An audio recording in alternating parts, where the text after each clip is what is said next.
My father forced me to marry his friend's son, who is a cheater and also a woman beater. So my father and his friend made a promise to each other that their children are going to get married. So when I was little, my father gave birth to me and the man gave birth to his son, and they promised that we were going to be, married to each other. They practically betrothed us when we were still kids. My father has been singing this to my ears since I was in secondary school, that I have a husband. He has already told me that there's a man I want to marry. Whatever I want to do in life, any boyfriend I want to do, I shouldn't take anybody serious. I shouldn't bring any other man to him for introduction, that I already have a boyfriend. So I grew up with this mindset that there is a husband waiting for me somewhere. So when I got into the university, my father introduced me to this guy for the first time. Him and his father, they traveled to our city and they came to see us. And that was the first day we met each other. He's very, very handsome, I won't even lie. So they were telling us that this is your wife, this is your husband. They have already promised you to each other. People should start getting to know each other now, because after you graduate and get a job, there's nothing you are waiting for. You want grandkids and all of that. So we were just laughing because he was actually looking good, and I'm a beautiful lady as well. So I was in 200 level at that point, and then we exchanged numbers, we started chatting and all of that. So we were doing online relationship because the guy was in another city, he was in school, I was in school. Though he was almost graduating at that point. But when we were chatting, the whole vibe was just on and off, on and off. Sometimes we'll talk, sometimes we'll not talk. 1 week,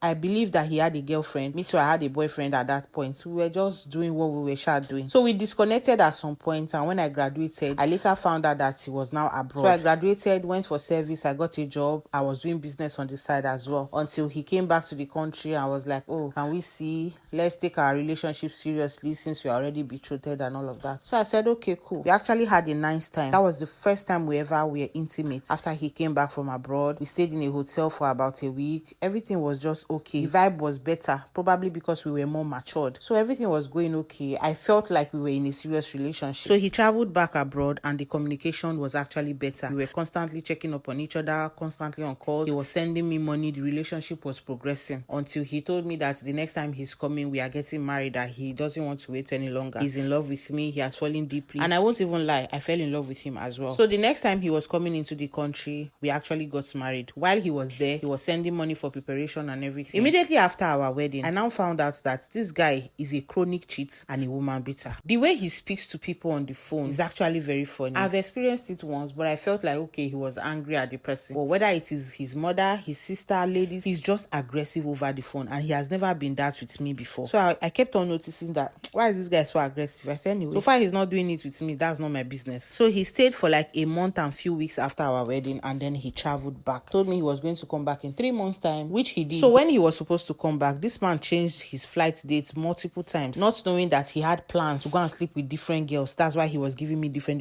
dates. The initial date he told me was the day he landed Nigeria, but he was lodged in a hotel for over 2 weeks, sleeping with different girls. It was as if he was doing a marathon. Even before he goes back, he will still go and lodge in a hotel. I'm like, we are in the same city. This is Lagos. You can fly from Lagos. He said no, he wants to go to Abuja first. He prefers flying from Abuja, all because he wants to cheat. So he traveled back and told me that the next time he's coming, he's going to spend so much time with me, about 6 months. I said, okay, no problem. So when he came back, he actually spent 6 months, and that was the worst 6 months of my life. In that 6 months, this man beat me over 10 times. I found out that he was cheating. Anytime he's coming into the country, he will lodge in a hotel and go and do marathon before he will come to the house. I treated STDs. I told my father, I said, this guy that you have been promising me is a good guy from a good family. I told my dad that this guy has been beating me, or he has been doing all sorts to me. The only luck I had is that my father stood with me, and he was pissed off and was angry at his friend. Why will your son ever lay hands on my daughter? What's the meaning of that nonsense? So they held a meeting. They were apologizing. I said, I cannot. It was in that meeting I told everybody that this guy has raised his hands on me more than 10 times. I started showing them pictures and videos of bruises on my body. My father said, never. I'm not going back to that marriage. He was crying on that day. I've never seen my father cry in my entire life. My father cried. He said he made a very terrible mistake. He thought that guy was from a good home. He was properly trained. He didn't know that he was going to lay hands on his daughter, and he was regretting the whole thing. I was happy that my father supported me. I thought maybe they were going to be stern and say, no, I must stay in that marriage. But my father supported me, and that was the end of it. I am now in a better relationship, and this new man I am dating is nothing like my ex. And I pray that if I should get married again, I will get it right this time. I will never stay in an abusive marriage. Never.